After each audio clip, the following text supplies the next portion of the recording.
que é busca da felicidade. Criar um paraíso quer dizer buscar a felicidade para a família. Por exemplo, quem em casa, será que chega a pensar, né? Minha missão com esse casamento, né, é criar uma família feliz. Viver feliz com a família. Não é assim? Só que muitas pessoas nem esquecem disso. Estão atrás de dinheiro. Só o material. E acham que o material que é o problema. Não é nada. O material é de medo. O importante é entender a missão e a missão. E na diretriz, né, lançada pela igreja, fala claramente das práticas que precisam fazer, seria bom fazer. Que essas práticas que exatamente vão fazer com que as pessoas cheguem até a constituição desse lar de luz. Eu posso dizer que não estou 100%, mas está bem próximo. Minha filha está aí também. Eu ministro Júlio todos os dias, todos os dias. Eu ministro mais ou menos desde antes de nascer. Ela olha para mim, dali eu chorei. Né? Mas eu coloquei para mim, eu vou ministrar até o dia que eu partir. Se eu acho que é importante, por que eu não ministro Júlio?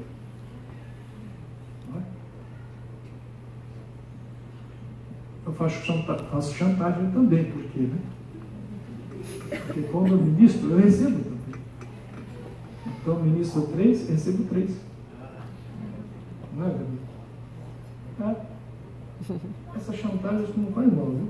Ué, será que vai mal? E assim, né? Estou procurando praticar, né, coisas da era do dia. Então, se entender que a missão que leva a pessoa a constituir esse paraíso na família, né, realmente, questão de tempo, vamos conseguir. Se não fizer, eu tenho certeza que não vai chegar.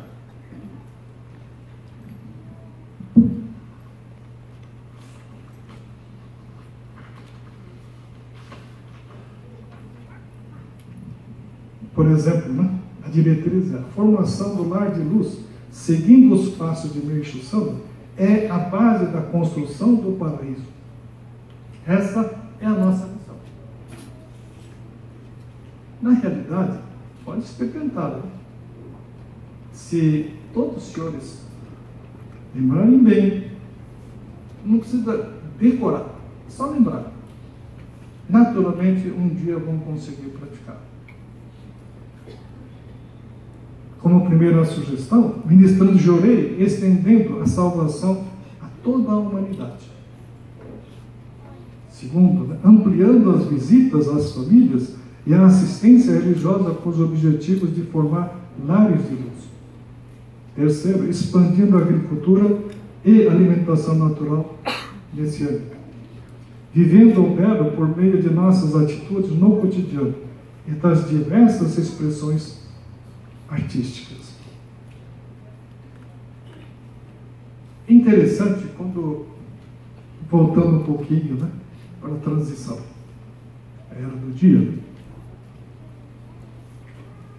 egoísmo era do dia ou era da noite? Julgamento era do dia ou era da noite?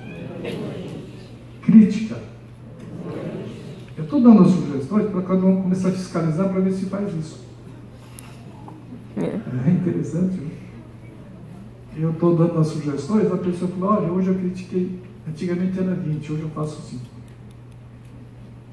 Aqui ninguém critica, né? Fala mal do vizinho, do motorista, xinga o motorista. Né? Vamos começar a cuidar dessas pequenas coisas. E também, característica da era do dia, é ordem.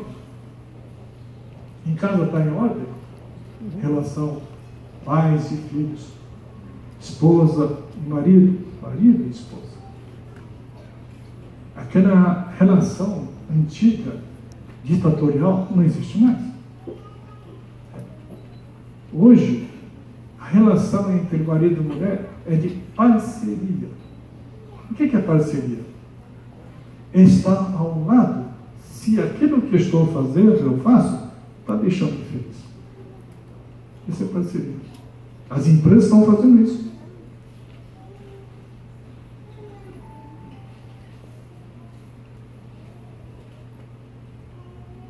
E também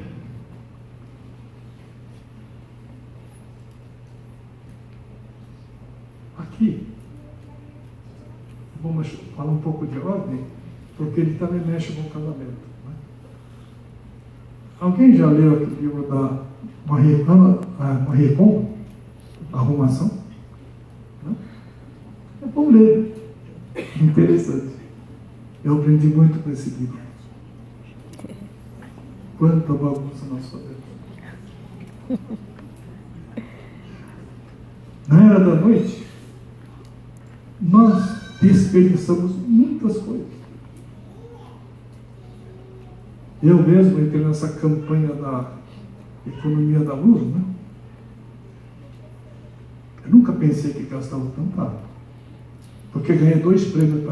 Fiquei contente, falei, poxa, mas era exagerado, né? Se não tivesse ganho, ainda bem, falei, ainda bem que você não tinha que mudar pouco, né? Mas ganhei 2 vezes, falei, então mudei bastante. Então tinha muita coisa sendo desperdiçada. Aí comecei a entrar mais a fundo, né? Por exemplo, aqui tem muitas donas de casa, né? Será que em casa não tem nenhum produto vencido? Né? Na despensa, na geladeira? Não tem? Desperdício. Isso era da noite. Sabia? Por exemplo, aqui as pessoas conseguem doar para outras pessoas roupa que não usam. Pelo menos 1 ano você não usa, o que ele está fazendo no guarda-roupa? Estou falando porque eu fiz experiência, senão eu ia falar aqui. Eu sentia falta de espaço no meu guarda-roupa. Falei, cara, o que eu vou fazer? Eu não tinha espaço para colocar outro guarda-roupa. Então, eu tinha que tomar uma decisão, né? Aí eu li esse livro. Achei interessante. Aí ela falou, em primeiro lugar, se você, durante 1 ano, não usa roupa,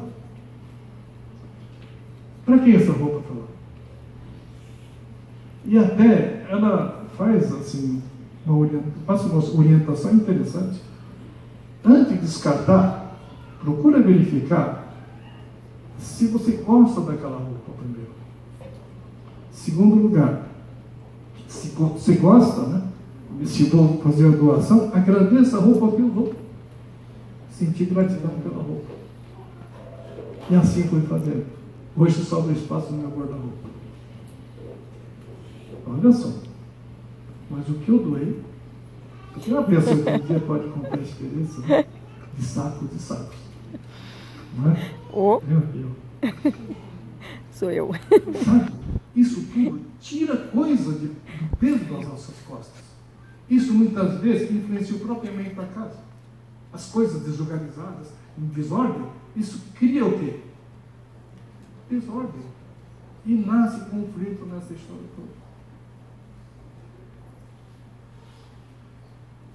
Eu, uma época, tinha um curso que eu fazia para empresários também e para os jovens, na época eu fiz a história das vaquinhas, né? Então, muitas vezes nós temos algumas comodidades que não queremos desvencilhar. Então, nós temos que tirar essas coisas também do nosso caminho. E fazendo essa experiência, quanta coisa a gente descobre. Tudo por causa do quê? De uma coisa chamada apego. Um senhor, ele chegou a pesar 120 quilos. Ele fez aquela operação bariátrica, né? Emagreceu, estava pesando 90 quilos. Ele procurou dar uma olhada para ver se tinha alguma coisa assim inútil, né? Aí ele encontrou 5 ternos Na época, pesava 120 quilos. Eu perguntei: o que você está fazendo com esse terno aí? Vai querer voltar a engordar para usar? Quer dizer, está guardando para quando chegar, né? Aí vai usar. Eu falei: absurdo. Mas é. Quantas vezes vocês guardam roupas, produtos? Vai faltar, então eu quero deixar guardado. Não tem, não? Só pensar. Daqui para frente. Então, isso também faz parte da era do dia. Então, a era da noite é somatória dessas coisas que nós temos. Então, isso também era do dia e era da noite. Uma vez, um membro que morava aqui em Pinheiro, mas era funcionário da fundação. Ele ia separar da esposa, recém-casado. Tinha 1 ano e pouco de casamento. E queria separar. Eu falei: por que você casou e por que você quer separar? Porque eu casei, que era membro, hein? Era isso, era aquilo. Eu casei, só que agora não tem mais nada disso. Porque alguma coisa está errada. Então, deixei uma tarefa para ele. Escreva 20 qualidades da sua esposa. Depois de 1 semana, ele chegou e falou: encontrei tudo isso. E a esposa queria separar. E quando ele escreveu, a esposa viu na pasta dele, né? Ela ficou feliz da vida, porque ele conseguiu ver as qualidades da esposa. Sabe o que ela fez? Ela escreveu também 20 qualidades dele, deixou na mesma bolsa. Né? E assim eles continuaram. Simplesmente o quê?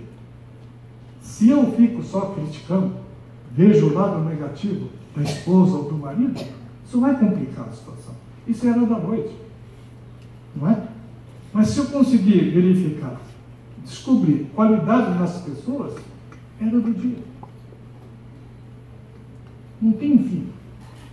Então, daqui para frente, né, vamos começar a identificar o que é noite e o que é dia. Procurar controlar o que é noite e desenvolver mais as práticas da era do dia. Jorei, certeza que era do dia. Certeza. Pode praticar. Tem alguma contraindicação? Não tem. Bom, então, importante também, na questão do casamento, né, entender que o casamento é obrigação ou é missão.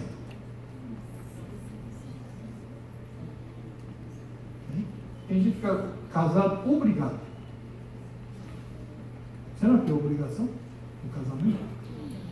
Eu acho que ninguém foi coagido a casar, né? Colocou o revólver e falou: você fala assim. Ninguém fala, né? Ninguém fez isso. Então, na realidade, é missão. Se conseguir olhar o casamento como missão, tudo muda. Isso que é era do dia. Obrigação, era da noite. Fazer por obrigação? Não. Mas porque tem missão para cumprir. Muda tudo. Pode experimentar. Então, todos esses pontos que eu estou falando, tudo é questão da transição, da era do dia que está realmente chegando. Então, eu dou uma dica, né, interessante.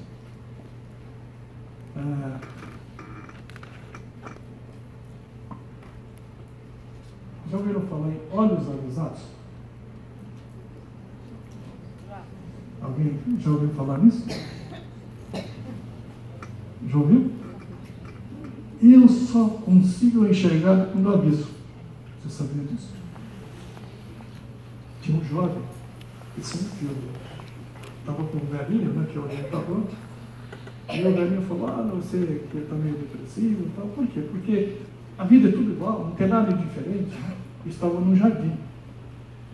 E o velhinho falou para ele: puxa vida, que coisa. Né? Olha, eu estou vendo um passarinho bonitinho naquele galho, né? Você está vendo? Não.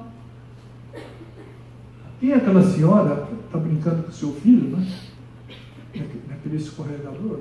Olha que alegria da criança, né? Eu não vejo nada. Aí ele chamou, percebeu que ele não estava conseguindo enxergar quase nada. Por quê? Achava que o mundo era a mesma coisa todos os dias, em todos os lugares. Aí ele começou a orientar e mostrar para ele, né? Olha aqui, olha ali e tal. Depois ele falou assim, puxa, agora eu vejo o passarinho. Agora vejo aquela mãe brincando com a criança. Nós não fomos treinados para ver essa questão da era do dia. Pode perceber. Por que será que muitas vezes a gente não percebe nada, de repente fala, puxa, era isso aqui? É. Na era do dia, é isso. Se eu apagar as luzes dessa nave, fica tudo escuro. Ninguém vê nada, nem identifica quem está sentado em que lugar. E nem dá para perceber as cores das roupas. Eu apago e vou aumentando a claridade devagar. Eu começo, em primeiro lugar, começar a olhar os vultos. Aumento mais a intensidade, eu começo a identificar as pessoas. Depois consigo enxergar as cores. Não é assim? É a mesma coisa. Se nós não treinarmos a enxergar, ver, nós não conseguimos perceber nada. Eu passo sempre na 23 de maio. Uma época eles plantaram lírio amarelo, naquele canteiro central. E essas pessoas que eu conhecia, que sabia que ia passar por lá, você vê flores naquele canteiro? Não, não vejo nada. Não tem flor na 23? Tem. Não, não vejo nada. Como não? Tudo escancarado. Quer dizer, vê, enxerga, mas não percebe as coisas. E assim vai vivendo. Então, esse olhos avisados é para isso. Quando eu dedicava seminaristas comigo, eu pegava, fazia experiência com eles. Tinha um quadro de aviso na entrada da Vila Mariana. Então, fazia um meeting, uma conversa com ele de manhã, eu perguntava, você viu o que está escrito no quadro lá? Não. Se não passar nenhum, nós passamos. Não viram nada. Você vai ver lá. Aí começaram a perceber. Aí um dia, eu falei, vocês dois fecham os olhos. Qual a cor da gravata do seu colega aí? Aí começou a quebrar a cabeça. Não acertou. Escancarado, vivia no mesmo alojamento. Olhando assim, usando, colocando gravata, ele não sabia a cor da gravata. Isso que eu falo, olhos avisados. Isso quer dizer o quê? Nós ainda estamos vivendo a era do dia, a era da noite. Né? Então vamos devagar procurar olhar o lado da era do dia. Então isso que eu chamo de olhos avisados. Não tem aquela brincadeira de um monte de riscos, rabiscos, né? E tem uma identificação de um, vamos falar assim, normalmente era desenho de Cristo, ou uma semente, né? De alguma coisa. Né? Se perguntar para vocês conseguem identificar alguma coisa? Nada. Se eu falar, ou tem aqui uma semente, ou tem uma cabeça de boi, ele acha na hora. Isso que é olhos avisados. Então, minha missão hoje com vocês é olhos avisados para a era do dia. Será que eu estou na era do dia? E começa a mudar. Essa mudança vai mudar o nosso comportamento também. E aquelas pessoas que tinham dificuldades de praticar ensinamento, leitura, jurei, ele vai ter mais facilidade para conseguir. Porque está começando a vivenciar a era do dia.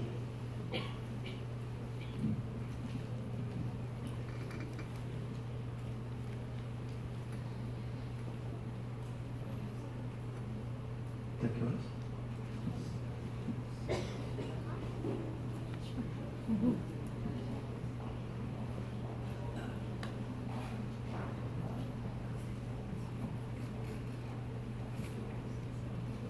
Por exemplo, né, tem aquele ensinamento de Bessama sobre o homem depende do seu pensamento. Né? Lá tem era da noite e era do dia. Sabe qual era da noite? Lamúria. Isso era da noite. Alguém lamúria aqui? Ninguém. Então é bom pensar. Né? Se eu estiver lamuriando, toda era da noite.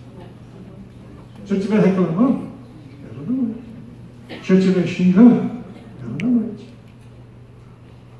São as práticas dessas pequenas coisas que vai fazer com que a gente consiga entrar devagar nas práticas da era do dia. Se eu não souber o que é noite e o que é dia, eu não vou conseguir sair de onde estou. Quem é que não tem namorado? Esse é um segredo também, né? Como vocês também não enxergam, né? Embora apareça, então vocês são culpados. Eu tenho certeza que a medicina não manda as pessoas. Manda mesmo. Uma vez eu fiz uma brincadeira em Santana. Tinha uma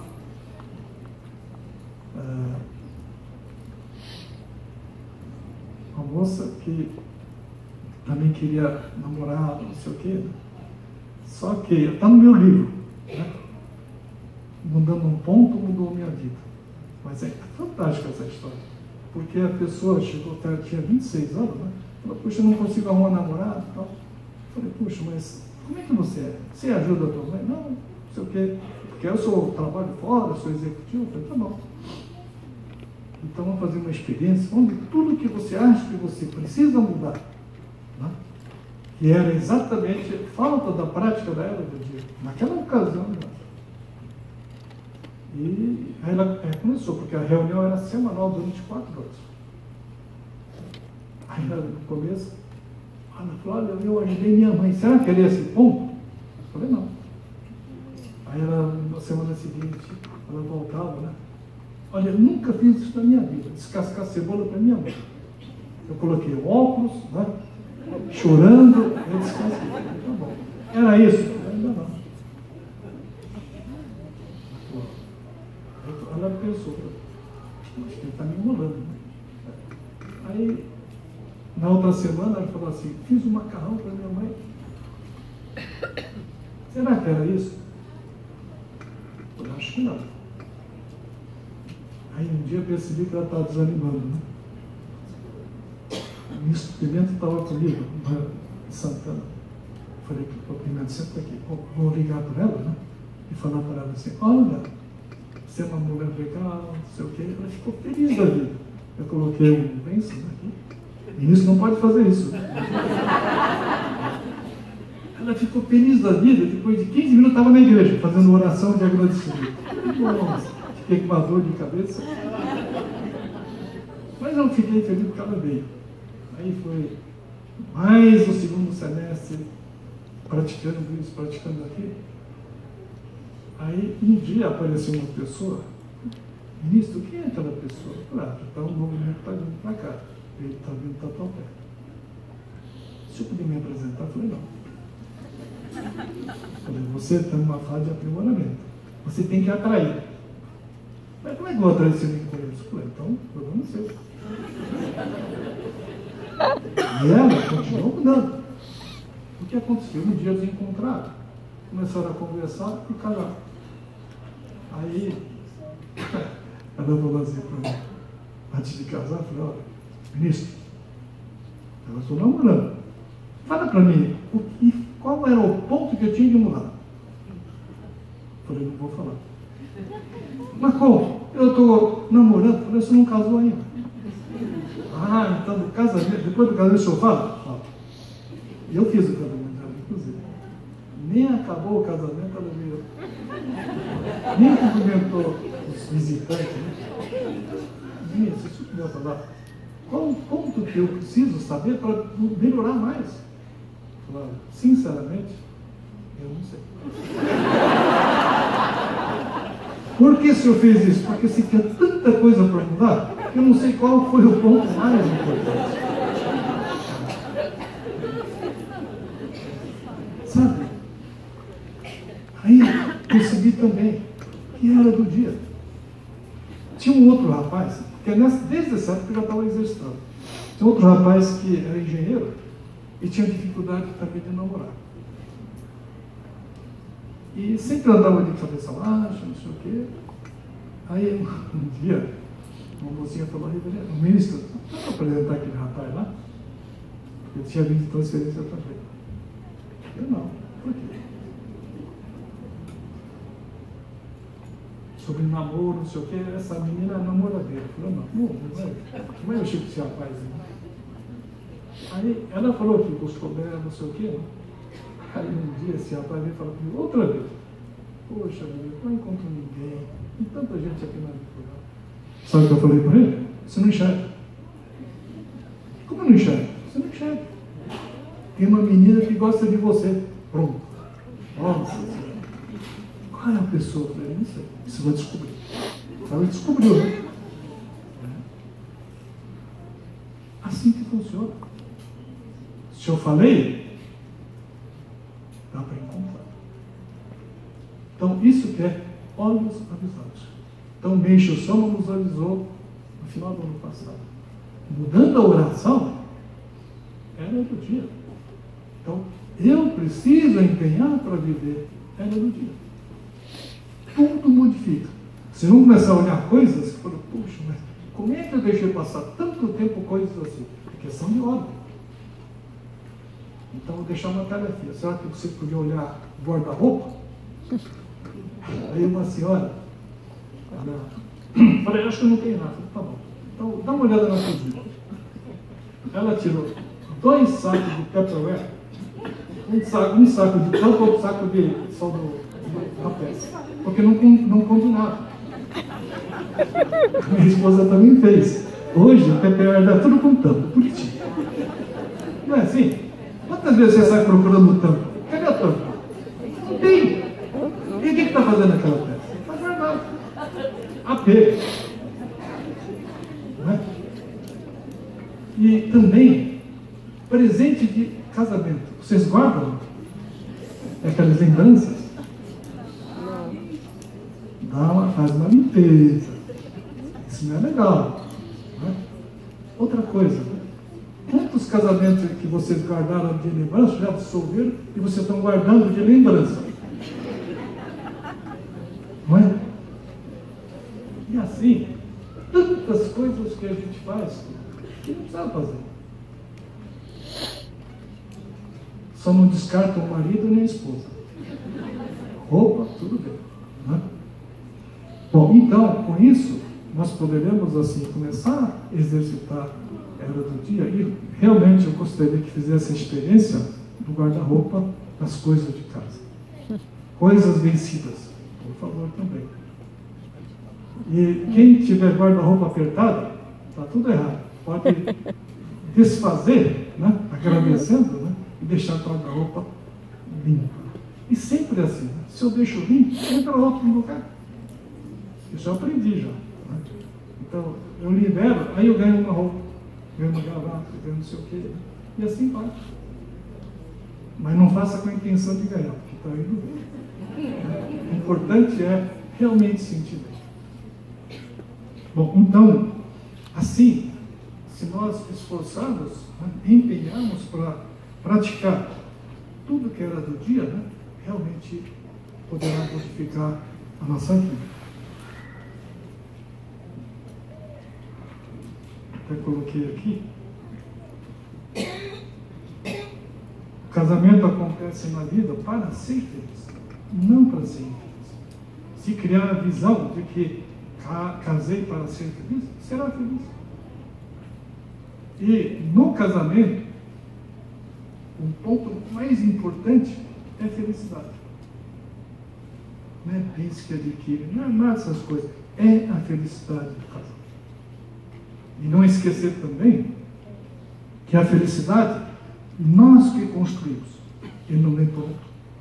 Dá trabalho, dá sim, mas vale a pena. Eu já falei agora há pouco, né? Se alguém perguntar se eu casaria a terceira vez, caso.